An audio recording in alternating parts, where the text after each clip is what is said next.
बिस्मिल्लाहिर्रहमानिर्रहीम। अल्लाह ताला के पाक नाम से शुरू जो बड़ा मेहरबान नहायत रहम करने वाला है। अस्सलाम वालेकुम स्टूडेंट्स, मैं हूं आपका teacher Mohammad Asim Nasar, first year ICS computer science के नेक्स्ट लेक्चर के साथ यूनिक ग्रुप ऑफ इंस्टीट्यूशन की तरफ से हाज़िर हूँ। उम्मीद है स्टूडेंट आप खैरियत से होंगे और वही बात कि अल्लाह ताला के करम से 5 वक्त की नमाज़ अदा करते होंगे, कुरान पाक पढ़ते होंगे और जो इल्म आपको हासिल हो उस पर अमल भी करते होंगे। अब प्यारे बच्चों, स्टूडेंट्स, ये जो भी पहले क्राइसिस, अब अगर ये करंट क्राइसिस दोबारा आ गया है, इसमें हर कोई लोग जो है अपने मुताबिक जो है इसका हल का तरीका बता रहे हैं। एक तरीका वो होता है कि जो साइंस के हवाले से होता है, लेकिन ये दुनिया जहान जो है ये इसका मालिक अल्लाह ताला ही है। अल्लाह ताला जो है अगर हमें किसी आजमाइश में डालता है तो उसका हल भी अल्लाह ताला के पास ही है। अल्लाह ताला के करम से ही ये वबा या जो भी मसला है वो हल होना है। दुनिया में कहा गया है कि कोई भी ऐसी बीमारी नहीं है जिसका इलाज नहीं है। तो इसलिए हम मुसलमान हैं और हमारी सबसे बड़ी ताकत ये अल्लाह, रसूल, इनका नाम, कुरान, नमाज, यही हमारी ताकत है। तो ज़ाहिरन जो है कि ज़ाहिर बीमार होते हैं तो डॉक्टर से दवाई भी लेनी होती है, लेकिन दवाई लेने के बाद यकीन हमारा सिर्फ़ अल्लाह ताला पे ही होना चाहिए कि अल्लाह ताला जो है वही शफ़ा अता करता है। तो इसलिए जो है वो कोई अगर मेडिसिन है वो भी लेनी है, लेकिन उसके साथ साथ जो है यकीन अल्लाह ताला पे ही रखना है। अल्लाह ताला ने ही कोई भी बीमारी या वबा जो है उससे छुटकारा अल्लाह ताला की ज़ात ने ही अता करना है। और उसके लिए ज़ाहिरन जो कहा गया है, ज़िंदगी गुजारने का जो तरीका बताया गया है, वही तरीका, उसी तरीके पे अमल करते हुए हमने ज़िंदगी गुजारनी है। और अगर कोई ऐसी वबा जो है, बीमारी अगर आ जाती है, फिर भी अल्लाह ताला से ही हमने दुआ करनी है। और दुआ का सबसे बेहतर तरीका जो है वो नमाज़ पढ़ना ही है। अब देखें, जो फ़र्ज़ है, जो कहा गया है, जो बुनियादी अकायद हैं, वही अगर हम पूरे नहीं करते तो उसके बाद आगे बात क्या होगी। जो भी रूल्स एंड रेगुलेशन है, किसी भी सिस्टम से जब हम कनेक्ट होते हैं तो उस सिस्टम से कनेक्ट होने के लिए उसके जो रूल्स एंड रेगुलेशन है उसको हमें फ़ॉलो करना पड़ता है।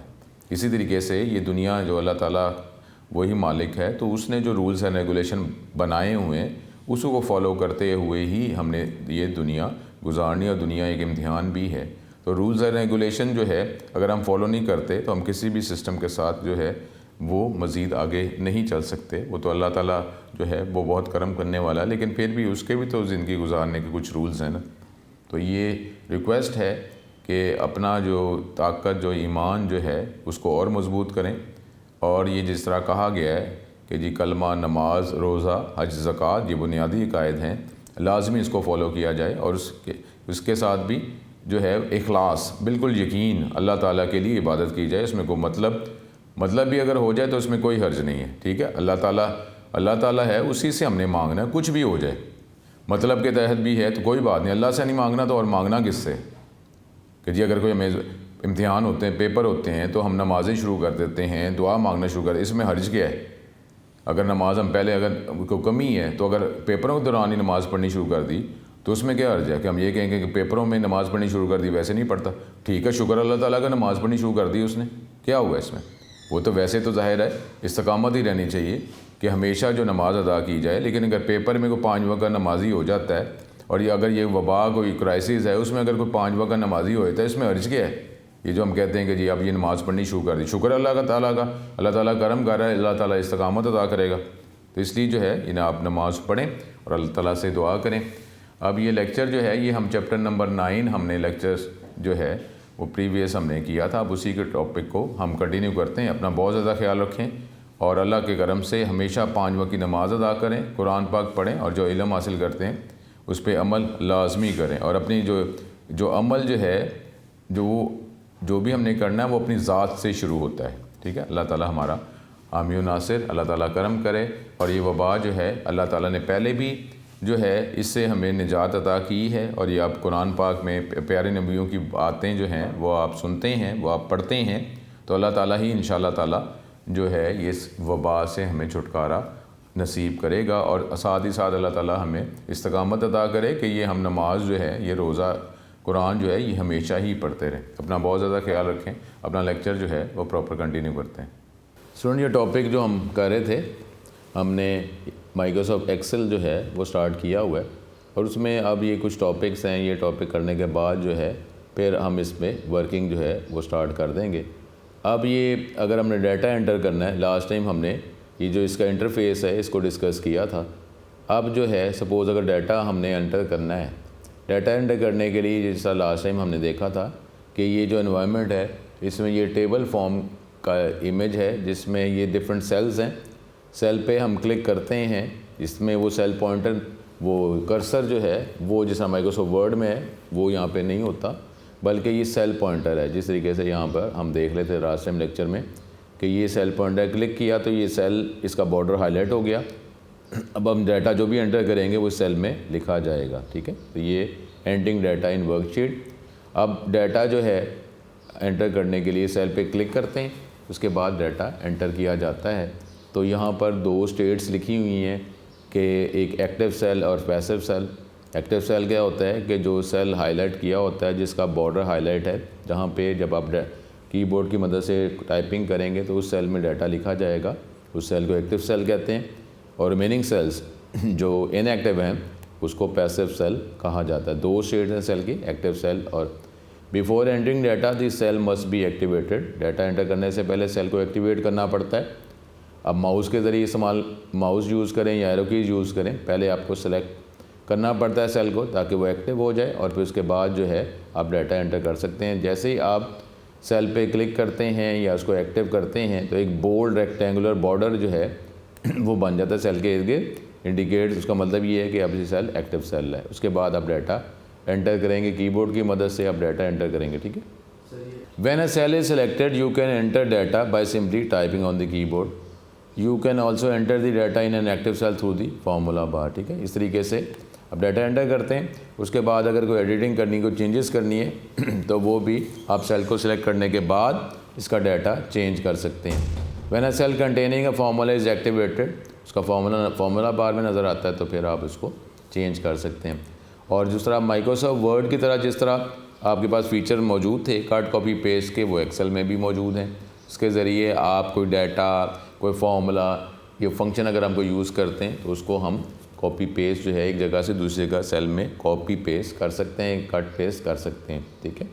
अब ये कुछ बेसिक्स हैं, डिफरेंट फॉर्म्स ऑफ डाटा जो हम वर्कशीट पर एक्सेल में हम लिख सकते हैं, तो उसकी कुछ इन्फॉर्मेशन बता रहा है। हमारे पास नॉर्मली 3 तरह के टाइप्स हैं ऑफ डाटा है। Data enter in a cell can take variety of forms but the most common of these are labels, values and formulas. अब ये शॉर्ट क्वेश्चन भी हमारे पास हैं, ये अगर करते हैं तो ये इतना हिस्सा जो है ये हमारे पास लेबल जो है ये शॉर्ट क्वेश्चन हो जाएगा। Labels are use to identify, जब आप देखें ना, क्योंकि आपको पता है कि ये टेबल फॉर्म ऑफ ये स्केच है डाटा, इसमें हम लिखते हैं। इसमें कोई एप्लीकेशन जो है लेटर, वो तो आप एप्लीकेशन लेटर को स्टोरी जो है वो तो टाइप नहीं कर सकते ना। तो जब ये टेबल फॉर्म ऑफ डाटा है तो इसमें ज़्यादातर न्यूमेरिकली डाटा, न्यूमेरिक डाटा ही आप एंटर करेंगे। सपोज़ कोई रिज़ल्ट कैलकुलेट करना है, कैलकुलेशन करनी है, वही लिखेंगे ना। तो अब लेकिन जब आप डाटा एंटर कर रहे होंगे तो कॉलम के ऊपर आप उसकी कोई हेडिंग तो प्रोवाइड करेंगे ना कि ये जो कॉलम है किस डाटा को ये रिप्रेजेंट कर रहा है, डाटा इसमें कौन सा आप एंटर कर रहे हैं, उसकी हेडिंग क्या है। तो सबसे ऊपर कॉलम के ऊपर नॉर्मली जो है आपको हेडिंग लगाएंगे, तो जो आप नाम लिख रहे हैं उसको लेबल फॉर्म ऑफ डाटा कहा जाता है। Labels are use to identify a value और ए सीरीज़ ऑफ वैल्यूज़। एक वैल्यू या एक से ज़्यादा वैल्यूज़ जो है उसकी कम्बिनेशन, वो जिसमें आप डाटा टेक्स्ट फॉर्म का एंटर करेंगे तो वो उसको लेबल कहा जाता है। Labels are helpful in making the worksheet meaningful. अब जिस तरीके से अगर हम स्टूडेंट के नाम एंटर कर रहे हैं तो ऊपर हेडिंग क्या लगाएंगे, नेम। और किसी आप सब्जेक्ट के मार्क्स, सपोज़ इंग्लिश के मार्क्स एंटर आप कर रहे हैं तो उस कॉलम के ऊपर आप हेडिंग इंग्लिश लगा देंगे ताकि पता चल जाए कि डाटा जो है वो किस चीज़ को रिप्रेजेंट कर रहा है। और साथ ही साथ ये कि फार्मूला डेफिनेटली जो अप्लाई करते हैं, नॉर्मली मेजॉरिटी फार्मूला जब आप अप्लाई करते हैं वो वैल्यूज़ पे अप्लाई किया जाता है, लेबल पे नहीं, ठीक है। कि आप ये तो नहीं करेंगे ना एक नाम में दूसरा नाम हम ऐड करेंगे। वो अलग बात है कि आप उसमें से फर्स्ट 4 कैरेक्टर पिक करने, लास्ट करने हैं तो वो कर सकते हैं, लेकिन नॉर्मली जो फार्मूला अप्लाई किया जाता है वो वैल्यूज़ पे अप्लाई किया जाता है, वो लेबल पे नहीं। अब दूसरा जो है हमारे पास हेडिंग टॉपिक वो है वैल्यूज़। अब वैल्यूज़ क्या है, ये हमारे पास ये नंबर्स ही हैं, न्यूमेरिक फॉर्म ऑफ डाटा जो आप सेल में लिखते हैं। Values are just numbers that you enter in different cells of a worksheet.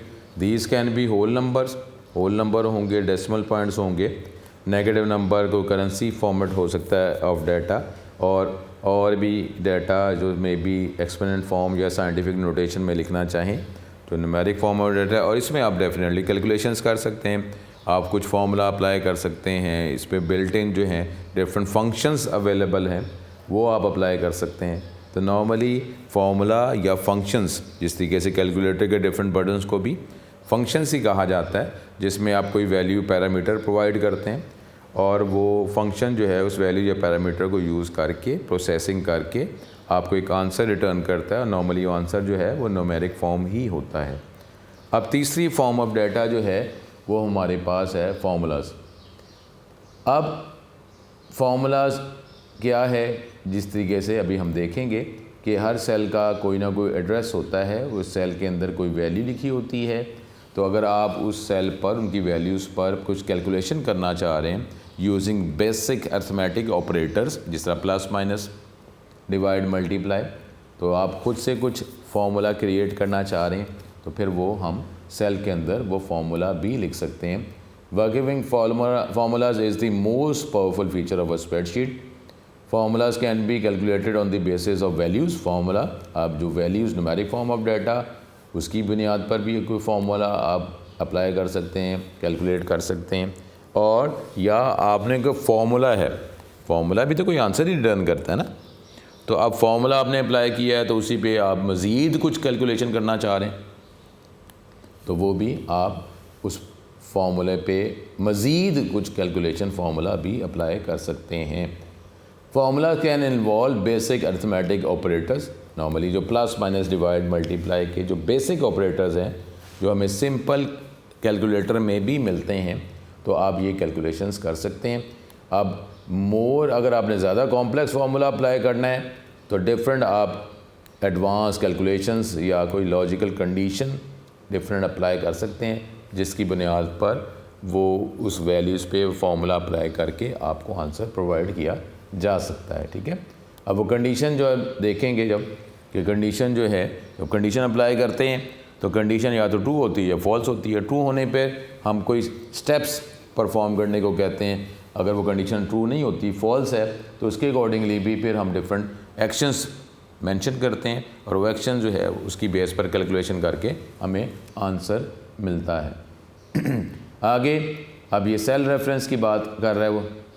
Cell reference जब हम बात कर रहे हैं कि जब हम किसी जगह पे सेल के अंदर कोई वैल्यू लिखेंगे, चाहे वो टेक्स्ट फॉर्म ऑफ डाटा है रिप्रेजेंट कर रहा है या न्यूमेरिक फॉर्म ऑफ डाटा, तो हर सेल का कोई ना कोई एड्रेस है जिसको सेल रेफरेंस कहा जाता है। अब सेल रेफरेंस क्या है, ये हमारे पास नज़र आ रहा है। सेल रेफरेंस यहाँ से सपोज़ अगर आप ये लाइंस आप करते हैं, उसके बाद ये आप ये यहाँ तक कर लेते हैं, तो ये हमारे पास जो है ये सेल रेफरेंस का कोई शॉर्ट क्वेश्चन हो जाएगा। Cell reference tell formula to look up the contents of the reference cell, कि आप जो सेल का एड्रेस लिखा हुआ है उसकी वैल्यू जो है, उस सेल के अंदर जो वैल्यू है, जिस तरह हम बात कर रहे हैं कि एक रेक्टेंगुलर ये बॉर्डर है सेल, उसके अंदर जो वैल्यू है उस पर आपको कैलकुलेशन करना चाह रहे हैं तो फिर हम सेल रेफरेंस इस्तेमाल करते हैं।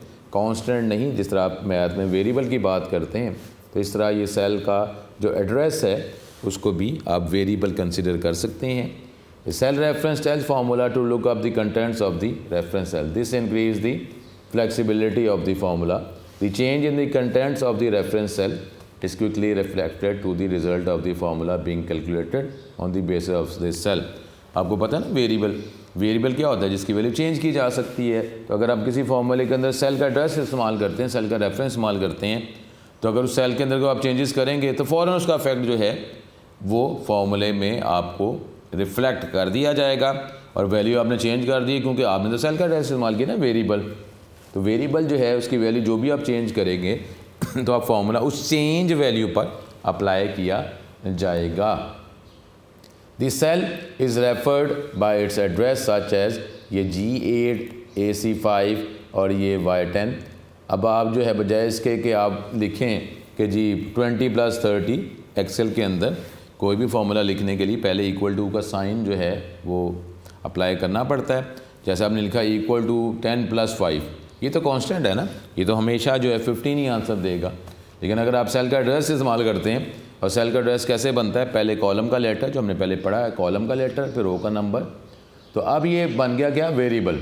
सपोज़ यहाँ पे जो एग्जांपल नज़र आ रही है, if you want to add values in cells, value जो एक सेल G8 में या Y10 में लिखी हुई है उसको आप ऐड करना चाह रहे हैं, तो अगर आप इस तरह फॉर्मूला लिखेंगे इक्वल टू G8 + Y10, तो ये आप क्या, ये वेरिएबल है। G8 में जो वैल्यू है, आप क्या कह रहे हैं, आप ये कह रहे हैं कि G8 में जो वैल्यू है और जो Y10 में वैल्यू है उसकी वैल्यूज़ को ऐड कर दिया जाए। अब वैल्यू जो पड़ी हुई है तो अगर उस पर फॉर्मूला अप्लाई होगा, अगर आप वैल्यू चेंज कर देते हैं, G8 में कोई और वैल्यू पुट कर देते हैं, तो ये तो वेरिएबल है ना, एक किस्म का वेरिएबल है। तो G8 में जो वैल्यू आपने चेंज कर दी है उस चेंज वैल्यू पे ये फॉर्मूला अप्लाई हो जाएगा, उसको ऐड कर दिया जाएगा। ठीक है, तो ये हमारे पास सेल रेफरेंस का शॉर्ट क्वेश्चन है। उसके बाद रेंज, एक से ज़्यादा सेल्स के कम्बिनेशन को रेंज कहा जाता है। अगर आपका फॉर्मूला जो है कोई एक कंसेक्टिव, एक कॉन्टीन्यूस सेल्स पर आप कोई फॉर्मूला अप्लाई करना चाह रहे हैं, तो बजाय इसके कि अलग अलग कॉमे लगा कर लिखें D3 E3 D3, E3, F3, G3, तो आप रेंज, क्योंकि रेंज सेल्स जो है वो इकट्ठे ही हैं, तो आप एक रेंज भी इस्तेमाल कर सकते हैं। उसके लिए आप D3 स्टार्टिंग सेल, फिर कोलन का साइन प्लेस करेंगे और एंडिंग सेल G3, इसका मतलब क्या होगा, D3 से लेकर G3, इसको कहते हैं range. If your formula involves continuous cells, you can refer to all the cells as range. Range के तौर पर आप इस सेल को, इन सारे सेल्स को रेफ़र कर सकते हैं। रेंज कैसे स्पेसिफाई करते हैं, कैसे बताते हैं, पहले सेल का एड्रेस बताते हैं, कोलन साइन, फिर लास्ट सेल का एड्रेस बताते हैं। ठीक है, तो ये था हमारे पास अभी तक का टॉपिक, और इसको मज़ीद जो है इस इंफॉर्मेशन के लिए हम ये देख लेते हैं। ये हम चैप्टर 9 स्प्रेडशीट सॉफ्टवेयर का कर रहे हैं। इसमें ये जो बात हमने की है कि जी फार्मूलाज और फंक्शंस में क्या फ़र्क है। जिस तरह हमारे पास ये जो कैलकुलेटर है, सपोज साइंटिफिक कैलकुलेटर की बात कर लें, उसके अंदर आप basic arithmetic operators plus minus वो भी अवेलेबल हैं, जिसकी बेस पर आपको फार्मूला लिख सकते हैं। और उसी जिस तरह नॉर्मली तो आपको मैथ के वाले से पता है कि बेसिक जो वर्किंग है वो तो यही है, प्लस माइनस डिवाइड मल्टीप्लाई। ठीक है, जिस तरीके से अगर आपने पावर कैलकुलेट करनी है, तो पावर का मतलब क्या होता है कि किसी एक वैल्यू को ए नंबर ऑफ़ टाइम्स हम मल्टीप्लाई कर रहे हैं, 2 की पावर 3, इसका मतलब है कि 2 को 3 टाइम्स आप मल्टीप्लाई कर रहे हैं आपस में, 2 × 2 × 2। ठीक है, तो अब ये जो है ये बेसिक अरिथमेटिक ऑपरेटर्स के ज़रिए भी हम ये परफॉर्म कर सकते हैं। लेकिन उसने क्या किया कि उसने एक फ़ंक्शन जो है बनाकर दे दिया पावर का, आप सिर्फ एक पैरामीटर प्रोवाइड करें और कितनी उसकी पावर कैलकुलेट करनी है वो बताएं, तो वो आपको उसी नंबर को उतने टाइम मल्टीप्लाई करके आंसर दे देता है, बजाय इसके कि बार बार आपको मल्टीप्लाई करना पड़े। तो ये हमारे पास फंक्शन, और कोई भी फंक्शन जो है वो बेसिक जो है ऑपरेटर्स की मदद से भी किया जा सकता है।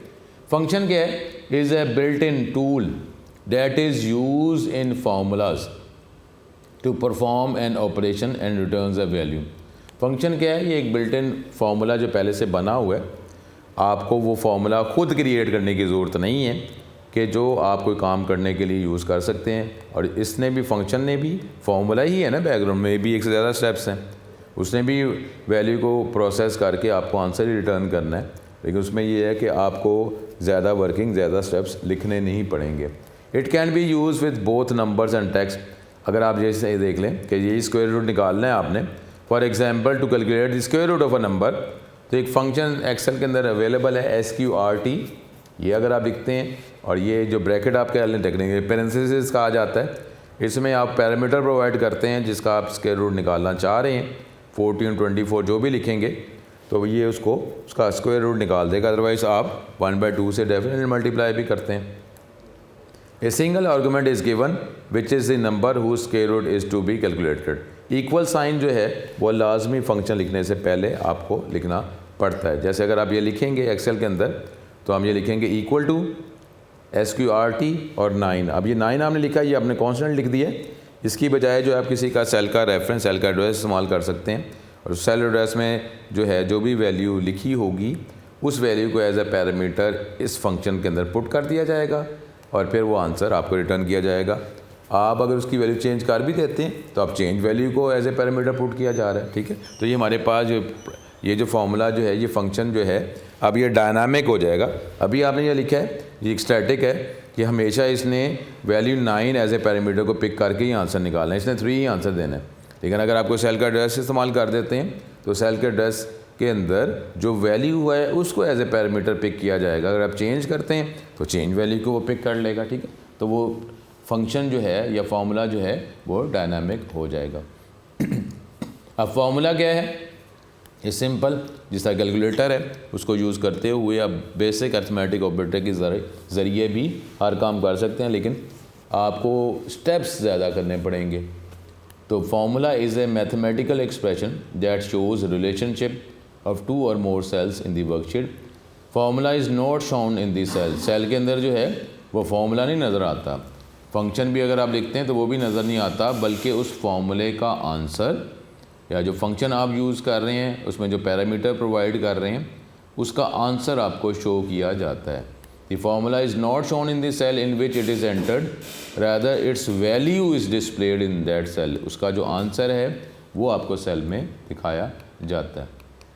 जैसे एग्जांपल, अगर आप ये देख लें कि आप एक से ज़्यादा सेल्स की वैल्यूज़ को ऐड करना चाह रहे हैं, तो मैंने पहले कहा है फार्मूला क्या है जिसमें आप बेसिक अर्थमेटिक ऑपरेटर इस्तेमाल करते हैं।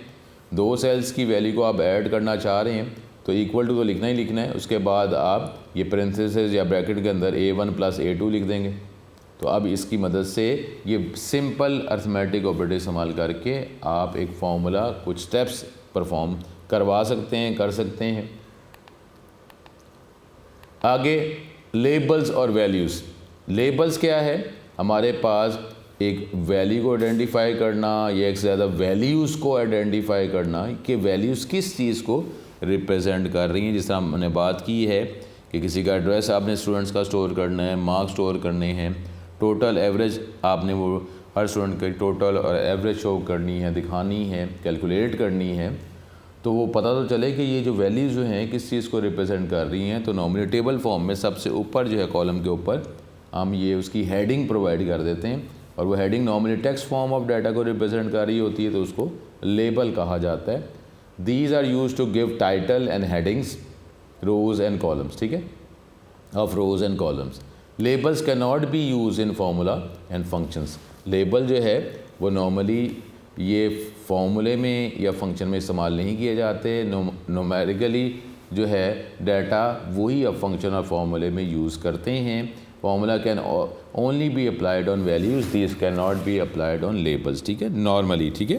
क्यों आप ये तो नहीं करते ना कि एक नाम में दूसरा नाम आप ऐड कर रहे होते हैं, लेकिन अगर आपने कोई भी कैरेक्टर्स पिक करने हैं वो बिल्कुल डेफिनेटली फार्मूलाज और फंक्शंस मौजूद हैं कि जी आप नाम के पहले 4 कैरेक्टर पिक करने हैं, जो नेम है उसके लास्ट 4 कैरेक्टर्स पिक करने हैं जो मे बी जो है फादर नेम को रिप्रेजेंट कर रहे हैं, ठीक है। इस तरह का आप स्पेसिफिक कैरेक्टर्स रिटर्न करना चाह रहे हैं लेबल में से, तो वो डेफिनेटली हो सकता है। लेकिन नॉर्मली जब हम फार्मूला या फंक्शन अप्लाई करते हैं तो वो टेक्स्ट फॉर्म ऑफ डाटा नहीं बल्कि लेबल फॉर्म ऑफ डाटा, वो लेबल फॉर्म ऑफ डाटा नहीं बल्कि हमारे पास जो वैल्यूज़ टेक्स्ट नहीं बल्कि न्यूमेरिक फॉर्म ऑफ डाटा पर ही अप्लाई किया जाता है। In spreadsheet numbers are called values, ठीक है। Any value can be entered in a spreadsheet, it can be a whole number, decimal, fraction, negative number. Values can be use in formulas and function.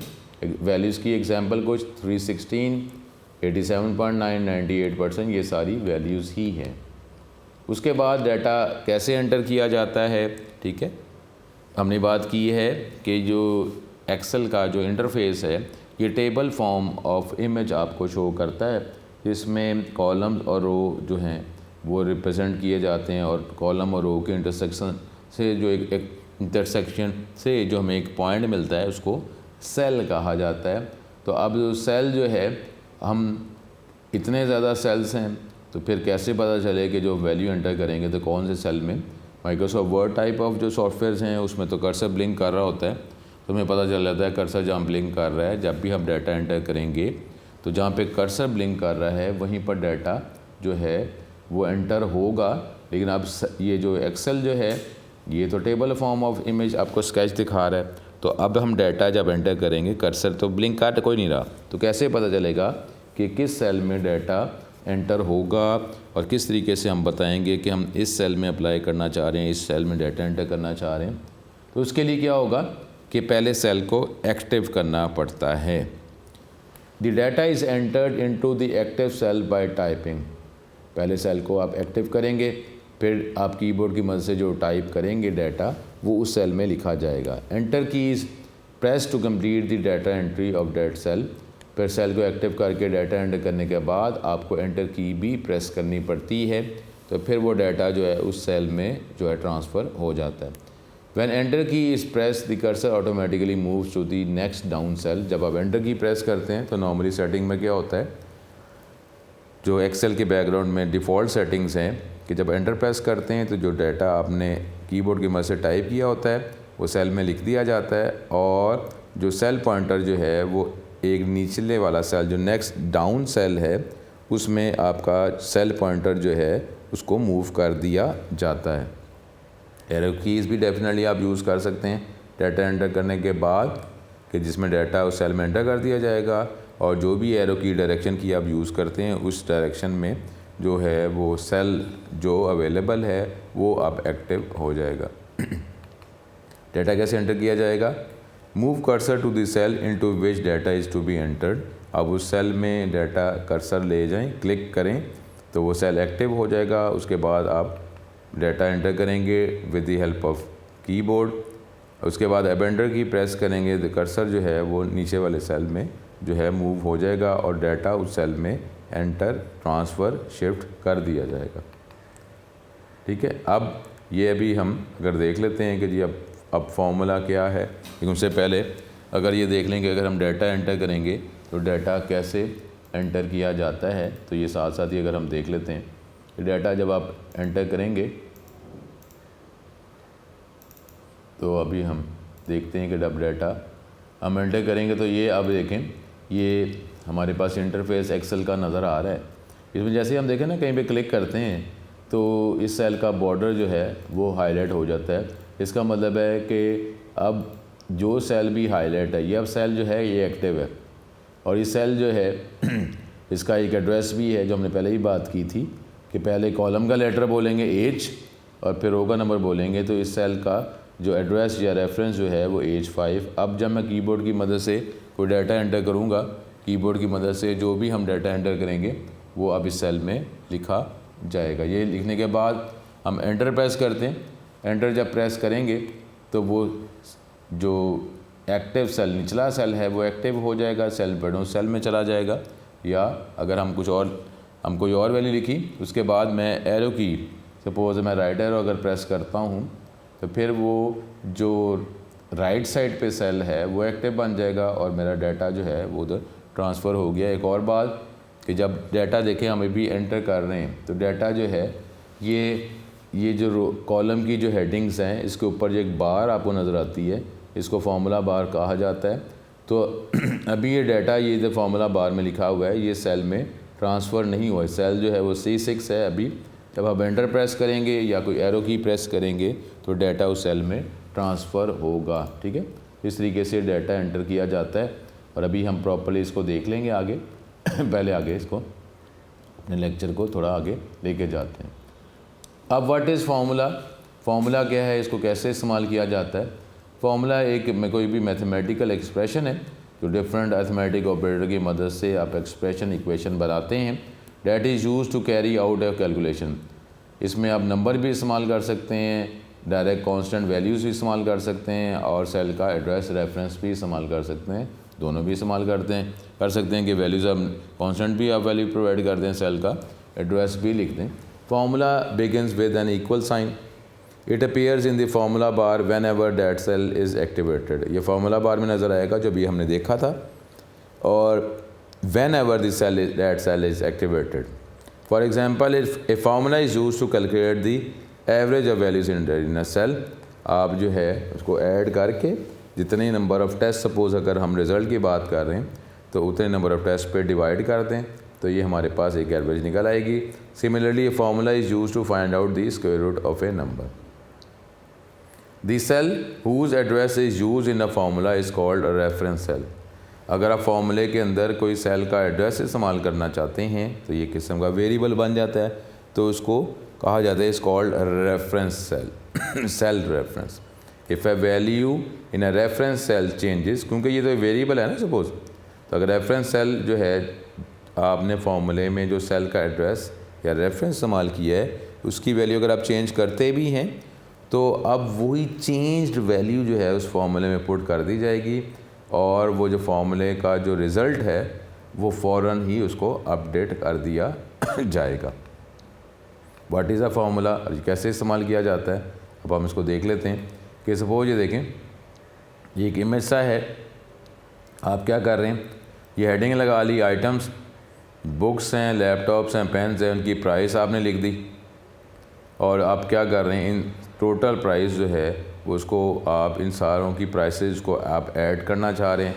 तो अगर फार्मूले की मदद से अगर आप करते हैं तो आप ये इस तरह लिख देंगे कि जी जो भी सेल के एड्रेसेस हैं इक्वल टू का साइन आप इस्तेमाल करेंगे, उसके बाद जिनके सेल रेफरेंस इस्तेमाल करेंगे तो ये इनकी वैल्यूज़ को ऐड कर दिया जाएगा। ठीक है, इसको अगर हम देखते हैं कि ये अगर हम करना चाह रहे हैं तो कैसे करेंगे, आइटम्स हैं, उसकी प्राइस है, फिर टोटल प्राइस। ठीक है, ये अगर हम करते हैं, इसको अगर हम एक्सेल में अगर यूज़ कर लेते हैं, ठीक है, इसको अगर सेलेक्ट करेंगे, माउस से आप सेलेक्ट करते हैं तो कीबोर्ड की मदद से जब आप डिलीट अगर प्रेस करते हैं, ठीक है, तो इसका डाटा जो है ख़त्म हो जाता है।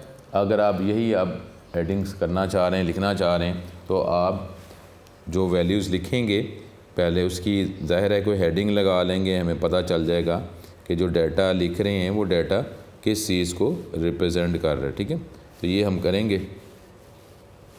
तो अभी हम इसको एज ए एग्ज़ाम्पल कर लेते हैं। हम यहाँ पे पहले हेडिंग आपने लगा दी, सपोज़ आइटम्स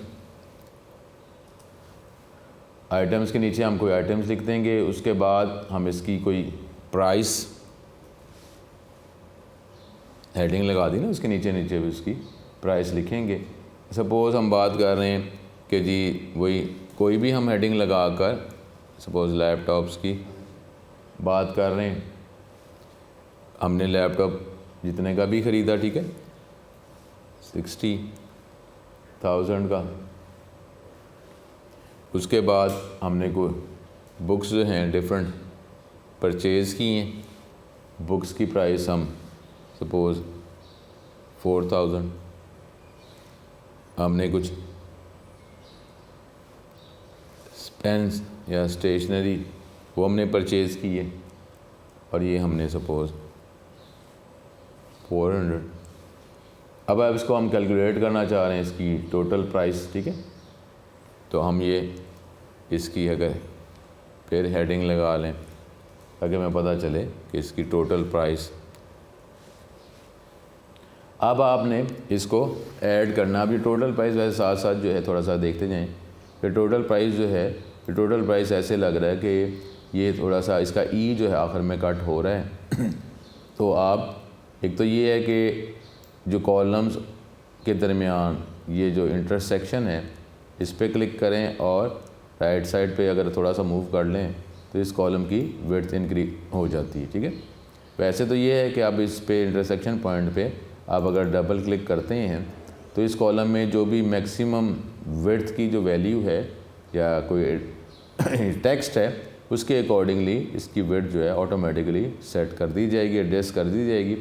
उसके बाद हमने इसको अब ऐड करना है। ठीक है, लेकिन ये ऐड करने से पहले सपोज़ अगर मैं आपको जनरल बता दूं कि कहीं पे भी वैल्यूज़ को पड़ी हुई हैं, सपोज़ यही है ना, यही सी वैल्यूज़ को अगर एज ए कांस्टेंट अगर हम यूज़ करते हैं तो हमने पहले इक्वल टू तो प्रेस करना ही करना है, इक्वल टू हम प्रेस करेंगे, इक्वल टू। अब ये अगर वैल्यू मैं डायरेक्ट अगर लिखता हूँ 60,000,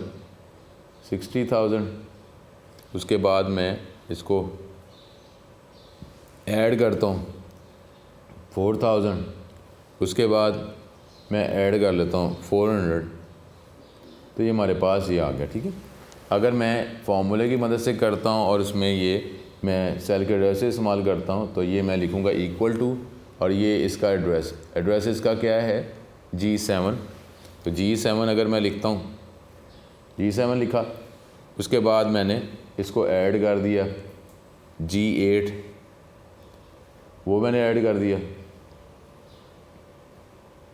उसके बाद मैंने नीचे वाला जो सेल है G9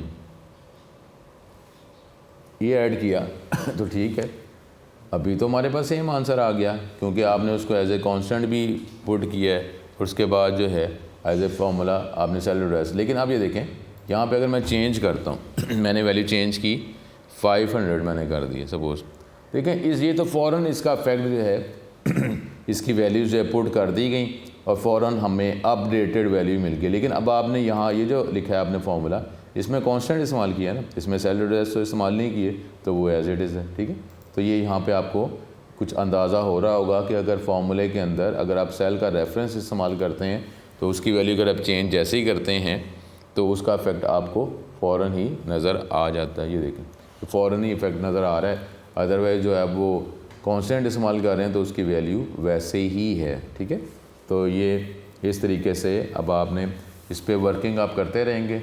तो ये जो हम टॉपिक कर रहे हैं ये डेफिनेटली बोर्ड के पेपर में भी ये इसके आएंगे क्वेश्चन, शॉर्ट क्वेश्चन, और साथ ही साथ ये चैप्टर जो है ये आपके प्रैक्टिकल से रिलेटेड भी है। तो इसमें जितनी भी बातें आपको बताई जा रही हैं उसके साथ साथ प्रैक्टिस भी करते रहें। प्रैक्टिस करेंगे तो हमारी वर्किंग जो है वो बेहतर से बेहतर होती जाएगी। साथ साथ आपको चीज़ें बताई जा रही हैं कुछ, तो ये एनवायरनमेंट जो है ये वैसे माइक्रोसॉफ्ट कंपनी का ही, क्योंकि एक्सेल है तो इसका जो जनरल इंटरफेस जो है वो माइक्रोसॉफ्ट वर्ड से मिलता जुलता ही है। ठीक है, ये यहाँ पर जब हम देख रहे थे कि अब फार्मूला जो है कैसे लिखा जाता है, ये हमने बात की, ये आपने वही उसने एग्जांपल आपको बताई है कि अगर आप ये फार्मूला अप्लाई करना चाह रहे हैं तो टोटल प्राइस कैलकुलेट करना चाह रहे हैं, तो टोटल प्राइस जो है ये डिफरेंट सेल्स के अंदर इसकी वैल्यूज़ लिखी हुई हैं इंडिविजुअल आइटम्स की, आप उसको ऐड करना चाहेंगे तो फिर आप ये इक्वल टू लगाएंगे, इक्वल टू प्रेस करने के बाद ये इसको आप ऐड करेंगे, सेल का रेफरेंस इस्तेमाल करेंगे बजाय इसके कांस्टेंट इस्तेमाल करें, तो वो इसका फार्मूला जो है वो वैल्यूज़ में पुट करके आंसर दे देगा। तो यहाँ तक हमारे पास था, तो जितना भी काम यहाँ पे किया जा रहा है उसके साथ साथ प्रैक्टिस भी रखें। तो ये एक्सेल जो है, क्योंकि ये प्रैक्टिकल के अंदर भी टॉपिक आएगा, प्रैक्टिकल इस टॉपिक से इस चैप्टर से रिलेटेड भी होंगे, तो इसके साथ साथ प्रैक्टिस करते रहें। अपना बहुत ज़्यादा ख्याल रखें। तो इसी तरीके से नेक्स्ट लेक्चर में दोबारा मुलाकात होगी। अस्सलाम वालेकुम।